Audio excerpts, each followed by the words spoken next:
잠언. 잠언이라는 말은 보통 지혜가 담긴 짧고 현명한 격언을 의미하는데 이 책은 이러한 글로 가득합니다. 그중 대부분은 이 책의 중앙인 10장에서 29장에 있지만 사실 잠언에는 훨씬 더 많은 것들이 기록되어 있죠. 특히 초반에 1장부터 9장, 그리고 결론인 30, 31장의 말이죠. 이 책의 서문은 1장 1절부터 9절이며 무엇보다 먼저 이 책을 솔로몬 왕과 관련짓습니다. 열왕기상 3장에서 솔로몬은 하나님께 이스라엘을 잘 다스릴 수 있도록 지혜를 구하고 하나님은 그를 고대의 가장 지혜로운 자가 되게 하시죠. 솔로몬이 하나님께 지혜를 구하는 장면을 찾아보겠습니다. 열왕기상 3장 9절입니다. 열왕기상 3장 9절. 열왕기상 3장 9절 말씀을 함께 보겠습니다. 누가 주의 이 많은 백성을 재판할 수 있사오리이까? 듣는 마음을 종에게 주사 주의 백성을 재판하여 선악을 분별하게 하옵소서. 이 개역 개정에는 지혜가 듣는 마음이라고 표현되었는데요. 새 번역에는 지혜로운 마음으로 번역되어 있음을 알 수가 있습니다. 또 열왕기상 4장에는 그가 수천 개의 잠언과 시편을 쓰고 동식물에 대한 지식도 수집했다는 기록이 있는데 그 기록을 찾아보면 열왕기상 4장 29절로 33절입니다. 4장 29절로 33절 함께 보겠습니다. 하나님이 솔로몬에게 지혜와 총명을 심히 많이 주시고 또 넓은 마음을 주시되 바닷가의 모래같이 하시니 솔로몬의 지혜가 동쪽 모든 사람의 지혜와 애굽의 모든 지혜보다 뛰어난지라. 그는 모든 사람보다 지혜로워서 예스라 사람 에단과 마올의 아들 헤만과 갈골과 다르다보다 나음으로 그의 이름이 사방 모든 나라에 들렸더라. 그가 잠언 3000가지를 말하였고 그의 노래는 1005편이며 그가 또 초목에 대하여 말하되 레바논의 백향목으로부터 담에 나는 우술초까지 하고 그가 또 짐승과 새와 기어다니는 것과 물고기에 대하여 말한지라. 성경에서 말하는 이 지혜는 히브리 말로 호크마인데 호크마는 매우 실제적인 지혜를 말하는 것으로서 옳고 그름을 잘 분별하고 해야 할 것과 하지 말아야 할 것을 적절히 결정할 수 있는 능력을 말한다고 합니다. 또한 지혜는 영적으로 온전한 상태를 말하기도 하는데요.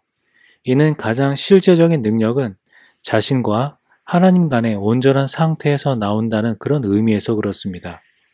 그리고 또 30절에 보면 동쪽 모든 사람의 지혜라는 부분은 문자적으로 보면 동양에서 태어난 모든 사람이란 뜻입니다.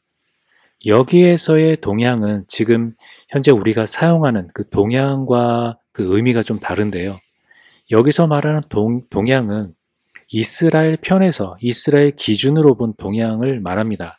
그러니까 이스라엘에서 바라본 동쪽은 팔레스타인의 동쪽과 또 동남쪽 지역에 사는 그런 아라비아 사람들 그리고 갈대아 사람을 말합니다.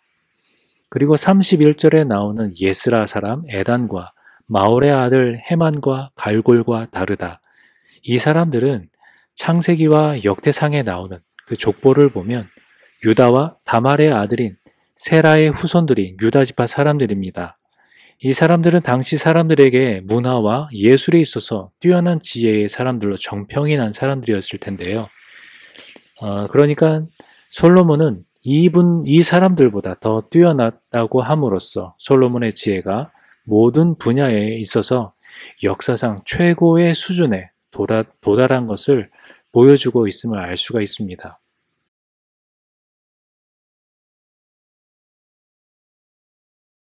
솔로몬은 마치 이스라엘 지혜 문학의 근원 같습니다. 이 책 전체를 그가 직접 쓴 건 아니지만 이스라엘의 지혜 전통이 그에게서 시작됐으니까요. 서문은 이 책을 읽음으로써 여러분도 지혜를 얻을 수 있다고 말합니다. 우리는 대부분 지혜라고 하면 지식을 떠올리지만 히브리어로 호크마의 뜻은 단순한 정신적 활동 이상으로 실질적 행동도 가리킵니다. 즉 기술이나 응용 지식에 가깝죠. 출애굽기 31장에 이스라엘의 예술가와 장인이 호크마를 지니고 있다고 기록된 이유가 바로 이겁니다. 출애굽기 31장 3절을 보시면 출애굽기 31장 3절입니다. 하나님의 영을 그에게 충만하게 하여 지혜와 총명과 지식과 여러 가지 재주로 이렇게 되어 있는데요. 이 부분을 세번역으로 다시 보면 그에게 하나님의 영을 채워주어 지혜와 총명과 지식과 온갖 기술을 갖추게 하겠다. 이렇게 되어 있습니다. 그래서 금과 은과 놋 그리고 보석을 세공하는 기술과 나무를 조각하는 일 등을 가리키고 있습니다. 따라서 이 책의 목적은 여러분이 하나님의 세계에서 잘 살기 위한 실질적 기술들을 익히도록 돕는 것이죠. 또한 서문은 또 다른 핵심 주제와 관련이 있는데 바로 여호와를 경외하는 것입니다. 잠언 1장 7절을 보시면 잠언 1장 7절입니다. 여호와를 경외하는 것이 지식의 근본이거늘 미련한 자는 지혜와 훈계를 멸시하느니라. 여기서 경외하는 것이 지식의 근본임을 말하고 있는데요. 경외에 대한 부분을 살펴보시면 다음에 나오는 해설과 같습니다. 여기서 경외란 두려움이 아닌 하나님에 대해 존경과 외경심을 갖고 우주에서 자신의 위치를 깨닫는 것입니다. 즉, 나는 하나님이 아니며 선악과 옳고 그름을 판단하는 주체가 아님을 인지하는 도덕적인 마음가짐입니다.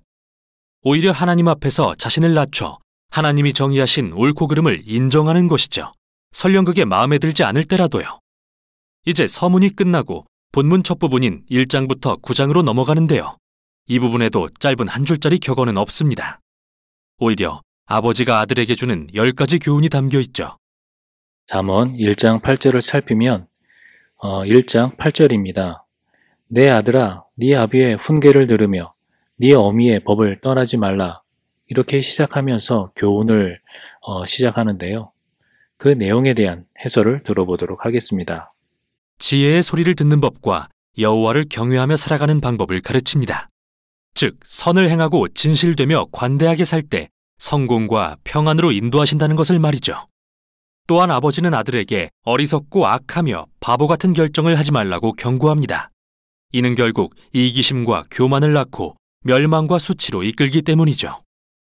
그러므로 아들은 지혜를 구하고 여호와를 경외하는 것을 인생 최고의 목표로 삼아야 합니다. 그리고 이런 사고방식은 잠언 전체의 도덕적 논리를 구성하고 있죠. 이렇게 아버지의 이 10가지 교훈은 성경의 지혜 문학이 무엇이며 성경의 다른 책들과 어떻게 다른지 단서를 제공합니다.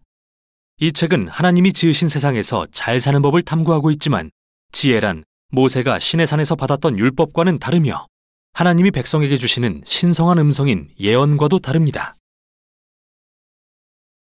오히려 지혜 문학은 하나님의 백성이 세대를 거치며 쌓은 통찰력으로 하나님과 타인을 존중하며 사는 방법을 가르쳐주죠. 그래서 잠언을 통해 지혜에 대한 인간의 말이 하나님의 말씀과 지혜로 모여지고 이게 1장부터 9장의 또 다른 내용과 연결됩니다. 지혜라는 여인의 시 4편이 있습니다. 여기서 지혜는 여인으로 의인화되는데 그녀는 사람들에게 주목하고 그녀를 찾으라고 소리칩니다. 의인화된 지혜는 4군데에서 찾아볼 수가 있습니다. 그림에 나오는 대로 4군데에서 볼 수가 있는데요.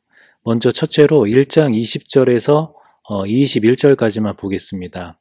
1장 20절에서 21절 지혜가 길거리에서 부르며 광장에서 소리를 높이며 시끄러운 길목에서 소리를 지르며 성문 어귀와 성중에서 그 소리를 발하여 이르되.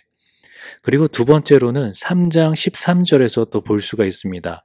3장 13절 지혜를 얻은 자와 명철을 얻은 자는 복이 있나니. 그리고 세 번째는 8장에서 볼 수 있다고 하는데 1절을 보도록 하겠습니다. 1절 8장 1절 지혜가 부르지 아니하느냐 명철이 소리를 높이지 아니하느냐라고 시작을 하고 있고요. 마지막으로 9장에서도 이제 지혜가 의인화된 것을 보는데 1절을 보도록 합니다. 지혜가 그의 집을 짓고 7 기둥을 다듬고 라고 하면서 교훈을 주고 있습니다. 그러면 그 내용은 다음 설명과 같습니다. 지혜가 말하길 자신은 우주와 함께 짜여 있기 때문에 지혜로운 결정을 하는 사람들은 언제나 그녀를 필요로 한다고 합니다. 즉, 관대하거나 성적으로 정결하거나 정의로운 사람은 지혜에 의지하는 거라고요. 지혜라는 여인의 이 시들은 창의적이고 시적인 방법으로 우리가 하나님의 도덕적 우주 안에 살고 있다는 걸 말해줍니다. 선과 정의란 객관적인 실제이며 이를 무시하는 것은 우리의 책임이라는 것을 말이죠. 그러므로 여호와를 경외하며 지혜롭게 사는 것은 우주와 결을 맞추는 것이죠. 이렇게 아버지의 교훈과 지혜라는 여인의 시가 만나 이 책이 어떤 의미를 갖는지 분명히 알려줍니다. 여러분은 단지 좋은 조언을 읽는 게 아니라 선조들로부터 지혜를 배우라는 하나님의 초청을 읽는 것이라고요. 이 책의 다음 부분인 10장부터 29장에는 수백 개의 고대 잠언이 나오는데요. 지혜와 여호와를 경외하는 태도를 삶의 모든 영역에 적용하죠.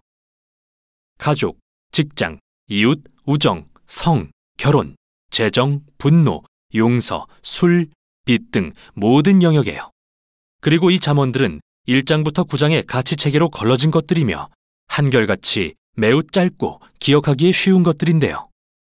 사실 이 부분은 인생의 여정에서 다시 보고 또 보며 참고할 수 있는 내용으로 쓰인 것이죠. 이제 중요한 문제는 이 잠언을 어떻게 읽을 것인가입니다. 먼저 모든 잠언은 본질적으로 개연성에 대한 것입니다. 만일 우리가 여호와를 경외하고 지혜롭고 선한 결정을 내린다면 모든 일이 잘 풀리겠지만 여호와를 경외하지 않고 어리석게 산다면 삶은 아마도 잘 풀리지 않겠죠. 실제로 이런 경우가 많겠지만 항상 그런 건 아닌데요. 그래서 다음 요지는 잠언은 언약이 아니라는 것입니다. 잠언은 성공을 위한 공식이 아닙니다. 예를 들어 어떤 잠언은 주님을 경외하면 장수를 누리지만 악인의 수명은 짧아진다고 하고 잠언 10장입니다. 잠언 10장 27절, 10장 27절입니다. 여호와를 경외하면 장수하느니라. 그러나 악인의 수명은 짧아지느니라. 그리고 어떤 잠언은 마땅히 걸어야 할 그 길을 아이에게 가르치면 늙어서도 그 길을 떠나지 않는다라고 합니다. 잠언 22장입니다. 22장 6절. 마땅히 행할 길을 아이에게 가르치라. 그리하면 늙어도 그것을 떠나지 아니하리라. 물론 여호와를 경외하는 도덕적인 사람은 더 좋고 장수하는 삶을 살 가능성이 높겠죠. 아이를 안정되고 사랑이 많은 가정에서 기르면 잘 자랄 것이고요. 하지만 꼭 그렇다는 보장은 없습니다. 세상에서는 많은 일들이 잘못될 수 있기 때문이죠. 마지막으로 원래 잠언은 일반적인 원칙에 초점을 맞춥니다. 예외가 아니라요. 사실 지혜서들은 예외들을 무시하지 않는데 욥기와 전도서 같은 지혜서들이 바로 그 많은 예외들을 다루고 있습니다. 이 책들은 인생이 간단한 공식을 적용하기에는 너무나 복잡하다는 것을 인정합니다. 그래서 인생을 더 잘 이해하려면 지혜서들을 함께 읽어야 하는 거죠. 이제 마지막 부분입니다. 두 개의 긴 시 모음집이 있는데요. 첫 번째는 아굴이라는 사람이 쓴 시로서 처음에 그는 스스로 총명과 지식이 없고 하나님의 지혜가 필요하다고 하는데 그 후 하나님의 지혜가 말씀으로 자신에게 주어졌음을 발견합니다. 잠언 30장 2절로 3절을 보시면 30장 2절로 3절입니다. 나는 다른 사람에게 비하면 짐승이라 내게는 사람의 총명이 있지 아니하니라. 나는 지혜를 배우지 못하였고 또 거룩하신 자를 아는 지식이 없거니와. 이렇게 자신에게는 지혜가 없었으나 하나님의 지혜가 자신에게 임하였다고 합니다. 계속해서 보도록 하겠습니다. 어떻게 사는 것이 좋은 삶인지 말이죠. 또 아굴은 마치 잠언을 읽는 사람들의 본보기 같습니다. 항상 말씀을 통해 하나님의 지혜를 듣고자 마음을 여는 사람이기 때문이죠. 마지막은 이스라엘 사람이 아닌 르무엘이라는 왕의 시입니다. 그는 자신의 어머니가 가르쳐준 지혜를 전하고 있으며 이는 지혜롭고 공의로운 지도자를 위한 지침서와 같죠. 31장 1절에 보시면 31장 1절 르무엘 왕이 말씀하신 바 곧 그의 어머니가 그를 훈계한 잠언이라. 계속해서 보시면 10절로 31절까지의 내용이 현숙한 여인에 대한 잠언으로 나오는데 이는 지혜자가 배우자로 맞아야 할 그런 현숙한 아내의 모습과 그 아내가 얼마나 가치가 있는지에 대한 부분을 지금 알려주고 있는데요. 이는 영적으로 살펴보면 그리스도의 신부된 우리 성도의 자체에 대한 교훈이라 볼 수가 있습니다. 그 후 마지막은 각 행의 첫 글자가 히브리어 글자 순서로 된 시로서 현숙한 여인의 성품에 대한 이야기인데요. 잠언의 지혜를 따라 살며 하나님의 지혜를 좇는 본보기가 되는 여인을 묘사하고 있습니다. 그녀는 지혜를 실제적인 매일의 삶에 적용하여 일터와 가정, 그리고 공동체에서 살아내죠. 이렇게 이 책은 아버지가 아들에게 지혜라는 여인에게 귀 기울이라는 교훈으로 시작해서 어머니가 아들에게 현숙한 여인에 대해 전하는 교훈으로 끝을 맺습니다. 잠언은 삶의 모든 계절을 지나는 모두를 위한 책이며 하나님의 선한 세상에서 지혜롭게 잘 살기 위한 지침서입니다. 이게 바로 잠언이 전하는 내용입니다. 솔로몬은 잠언의 기록의 목적을 지혜와 훈계를 알게 하며 명철의 말씀을 깨닫게 하며 지혜롭게, 의롭게, 공명하게, 또 정직하게 행할 일에 대해서 훈계를 받게 하고 또 어리석은 자로 슬기롭게 하고 또 젊은 자에게 지식과 근신함을 주기 위함이니 라고 밝힌 것처럼 오늘 이 시간을 또 이 시대를 살아가는 우리도 하나님께 대해서 또 이웃에 대해서 또 우리 가정과 또 우리 사회 또 일터 가운데에서 어떻게 살아가는 것이 지혜로운 삶인지 기도하고 또 고민하면서 또 그에 따른 노력도 열심히 하면서 하나님의 백성다운 지혜로운 삶을 살아가는 이번 한 주간이 되시기를 주님의 이름으로 축원합니다. 함께 기도하겠습니다. 하나님 아버지 감사합니다. 오늘도 주님 앞에 나와 예배하고 또 이 시간 하나님의 귀한 말씀을 또 나눕니다. 우리가 잠언의 말씀 교훈 삼아서 우리가 살아가는 모든 그런 환경과 상황 가운데에 하나님의 지혜를 우리가 받게 하여 주시고 또 그 지혜로움으로 말미암아 우리가 하나님의 백성다운 삶을 온전히 살아갈 수 있도록 하나님 축복하여 주옵소서. 또 내일부터 우리의 새로운 삶이 시작이 되어집니다. 또 새로운 한 주간이 시작되어지는데 하나님 우리가 어디에 있든지 하나님의 귀한 백성으로 또 주님의 일꾼으로 우리가 부끄러움 없이 살아갈 수 있도록 주님 날마다 함께 하여 주시고 믿음으로 승리하는 우리의 삶이 되게 하여 주옵소서. 예수님의 이름으로 기도하옵나이다. 아멘.